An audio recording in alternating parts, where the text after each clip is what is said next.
What's going on, everybody? Average Joe here, bringing you another video today. We're going to do a little something different. If you're one of those people who plays doubles or standard and doesn't have any fucking friends to play with, now you're trapped in the low ranks of, bronze or silver or gold because you get these shitty teammates. Let's be honest, it's never your fault. It's always your teammates. If that sounds like you, then you're going to want to stick around because I'm going to give you some tips on how to build a relationship with them. Because if you think about all the great duos, Jordan and Pippen, Brady and Belichick, Simpson and Kardashian, they all had great relationships both on and off the field /court/courtroom. So if that sounds like something you're interested in, then you need to tune in. It's Average Joe's all-inclusive, fully loaded, intergalactic, heavy metal, gluten-free guide to being a good teammate in Rocket League for dummies. Or it is also known as AJ Filet gets a bag tire a little fitted for short. Guys, step one is by far the longest, so bear with me. You need to initiate an emotional conversation with your teammate. Like I said before, all those classic duos, they had chemistry, and what better way to build chemistry than to have a nice heart-to-heart with your teammate in the middle of the game. Players in Rocket League love to talk, and that's what's important. Now you need to open up to your teammate.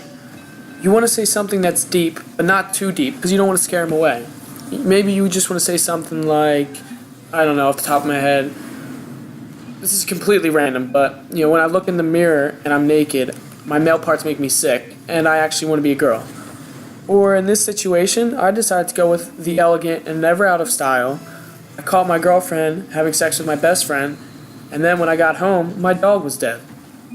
What does this do? This makes my teammate feel like he knows me, and this gives him something to play for. That's what's important, because the difference between a good player and a great player is just motivation. It's just that little extra. And from that point on, you can just sit back and get ready to win, because now your teammate's not playing with some random kid on the internet. He's playing for a friend and for somebody that he knows, and that's what matters. So now you just focus on, you keep the positive energy up, be respectful to the other team even when they're trying to get you down, so that your teammate can lock in and focus, and you just ride his coattail to the top. And you might be thinking, with all this talking and all this game chat, don't you get distracted?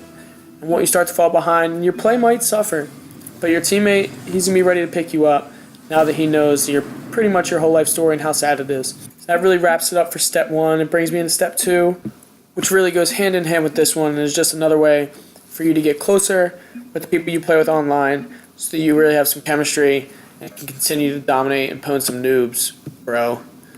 So without further ado, let's move on to step two. But I'm not a rapper. That was just fucking tight. So step two is love him like he or she is your own. You fucking sexist, okay? Girls can play video games too, and you're all just fucking assholes. But anyway, my teammate is the big save here. And the other guy likes to say close ones, so you need to let him know, hey, fucking asshole, don't talk to my team like that, you stupid bitch. But at the same time, you need to let your teammate know that he's garbage and that he's playing like shit. But you do it in a nice way. You just want to let him know, like, hey, man, you really missed a big save there. That wasn't actually a close one. He's just messing with you. That's okay. Just get it out of your head. Maybe you want to uninstall or, just take a break from the game for a while so that I can try and rank up. But you want to do this while still yelling at the other team and letting them know that you fully support your teammate and would back him up through anything. The next step is another important one. Understand that your teammate sucks and offer some advice for him to get better. And then maybe next time you run into him, he won't suck as bad. So what I like to do a lot of times is tell them to hit me up if they want information on controls, because players love to know about your controls. Okay? I have the best controls in the game. But anyway, let's move on to step 5. Make sure they are ready for anything. You need to prepare your teammate for when shit hits the fucking fan, bro. And to do that, you need to be unpredictable as hell, which means face-offs. Say I got it, and then guess what? Don't got it. Do not got it. Just keep messing them up and see how they react, and this will prepare them in the long run to be a great teammate that can really back you up. And I was trying to train my teammates here, but it turns out that everybody's so fucking garbage down in the silver ranks that they can't even make it when I give them an open goal.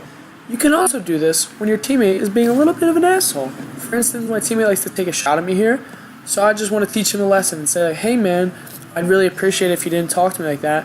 Because if you do, I'll let the other team score and blow the game, and then I'll murder your family. But what's important is that it's all out of love. It's like when people in China throw babies off a cliff. It's all, and the reason for that, actually, I don't know the reason for that. So step 6 is imitate your teammate so that you can grow closer to him.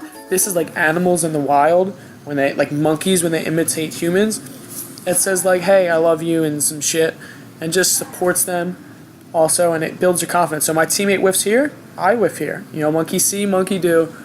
And it lets him know that he's not the only shit player on this team, even though he actually is. In that clip right there, my teammate, he messes up a little bit. He just has a tiny bit of an own goal, which isn't a huge deal, but it does tie up the game. Now, to show him that that's okay and that I forgive him so he doesn't feel bad, I like to come back with a little own goal of my own. It may blow the game. Yeah, we may lose. But what's important is that it'll really help us win in the long run. Step 7, never let your teammate fail, okay? Everybody sucks but you. Take every shot you can. Hit the ball as often as you can. My teammate would have botched this, so I step in and I put this motherfucker in the goal. That's what's important.